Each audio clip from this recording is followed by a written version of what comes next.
Assalamualaikum warahmatullahi wabarakatuh. Bismillahirrahmanirrahim. Alhamdulillahirabbil alamin. Wassalatu wassalamu ala asrafil anbiya'i wal mursalin sayyidina Muhammadin wa ala alihi washabihi ajma'in. Amma ba'du. Puji syukur kita kehadirat Allah Subhanahu wa Ta'ala yang telah memberikan nikmat, taufik, serta hidayahnya sehingga kita masih menjalankan ibadah puasa. Alhamdulillah, kita sudah memasuki Ramadan ke-17. Sholawat serta salam tetap tercurahkan kepada junjungan kita Nabi besar Muhammad Sallallahu Alaihi Wasallam. Sahabat-sahabatku yang insya Allah dimuliakan dan dirahmati Allah Subhanahu wa Ta'ala. Suatu kali datanglah seorang sahabat yang bertanya kepada Nabi, "Ya Rasul, setelah Allah dan Rasulnya, siapa yang saya taati?" Nabi menjawab, "Ibumu." Setelah itu, siapa lagi? "Ibumu." Setelah itu, siapa lagi ya Rasul? "Ibumu." Lalu, siapa ya Rasul? "Ayahmu."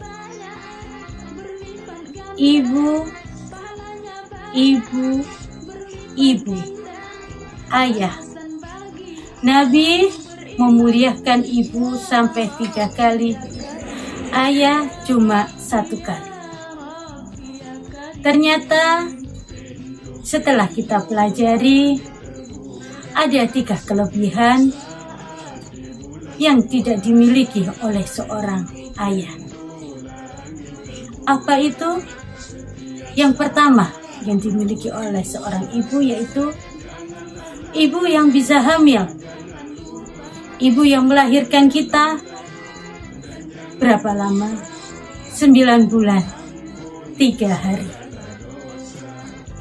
Maka anak yang durhaka kepada orang tuanya tidak akan mendapatkan keberkahan hidup. Bisa jadi dia bahagia, punya mobil mewah, punya rumah mewah, punya segala-galanya, tapi keberkahan hidup tidak akan dapat. Laki-laki tidak bisa hamil, perempuanlah yang menanggung hamil. Masih ingat ketika hamil, luar biasa repotnya. Coba bapak-bapak, mana pernah bisa merasakan sakitnya. Yang kedua, melahirkan. Mana bapak-bapak melahirkan? Tidak ada. Kalau bapak-bapak tidak menghormati istrinya, tidak tahu memuliakan istrinya, suruh lihat melahirkan itu ibu-ibu. Kalau melahirkan cuma ada 2, kalau tidak setengah mati, ya mati sekalian. Dan berapa banyak ibu yang wafat dalam melahirkan anaknya. Maka itulah sebabnya Nabi memuliakan perempuan. Ibu sampai 3 kali. Karena memang perempuan inilah yang susah payah dalam melahirkan. Dan hebatnya lagi, ketika melahirkan, tidak ada ibu yang melahirkan memukul anaknya, menempeleng anaknya saat anaknya lahir. Gara-gara kamu, saya merasakan sakit seperti ini. Tidak ada seorang ibu seperti itu. Makin cacat, makin dia sayang anaknya. Itulah hebatnya perempuan. Maka Nabi memuliakannya. Yang ketiga yaitu menyusui. Ibu-ibu pasti ingat bagaimana susahnya menyusui. Ibu menyusui anaknya selama 2 tahun.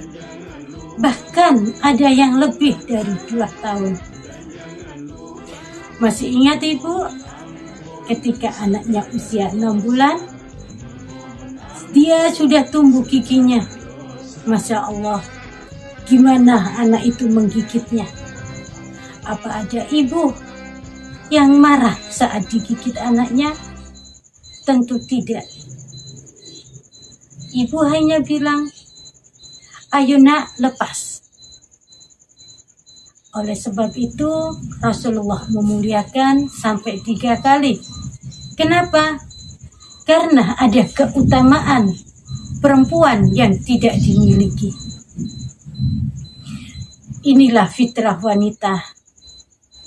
Hamil, melahirkan, dan menyusui. Oleh karenanya, ketika ada anak yang durhaka, tidak akan mendapatkan keberkahan hidup. Bahkan, jangankan masuk surga, baunya tidak akan dapat. Itulah Rasulullah Shallallahu Alaihi Wasallam bersabda, Al-jannatu tahta akhdamil ummahat, yang artinya surga ada di telapak kaki ibu. Mendengar ini, bapak-bapak sedih. Kok kami tidak dihitung? Bukan tidak dihitung. Memang surga ada di telapak kaki ibu. Tapi pintu masuknya surga, kuncinya ada di bapak. Muliakanlah orang tua. Ramadan ini latihan untuk memuliakan orang tua. Bagaimana caranya? Bagi adik-adik yang masih sekolah, yang masih hidup dengan orang tua, yang masih satu rumah dengan orang tua, muliakanlah orang tuamu. Dengan cara apa? Setiap kita keluar rumah, hendaklah berjabat tangan. Tapi anak-anak sekarang, kalau berjabat orang tua, tangannya itu pasti ditaruh di pipi atau ditaruh di jidat. Makanya Ramadan saat ini untuk memuliakan orang tua kita. Kalau masih hidup, muliakanlah mereka. Kalau sudah wafat, doakan. Dan yang lebih penting, kita di bulan suci Ramadan ini, semoga Allah mengampuni dosa-dosanya, memasukkannya ke dalam kubur, masuk menjadi taman-taman surga.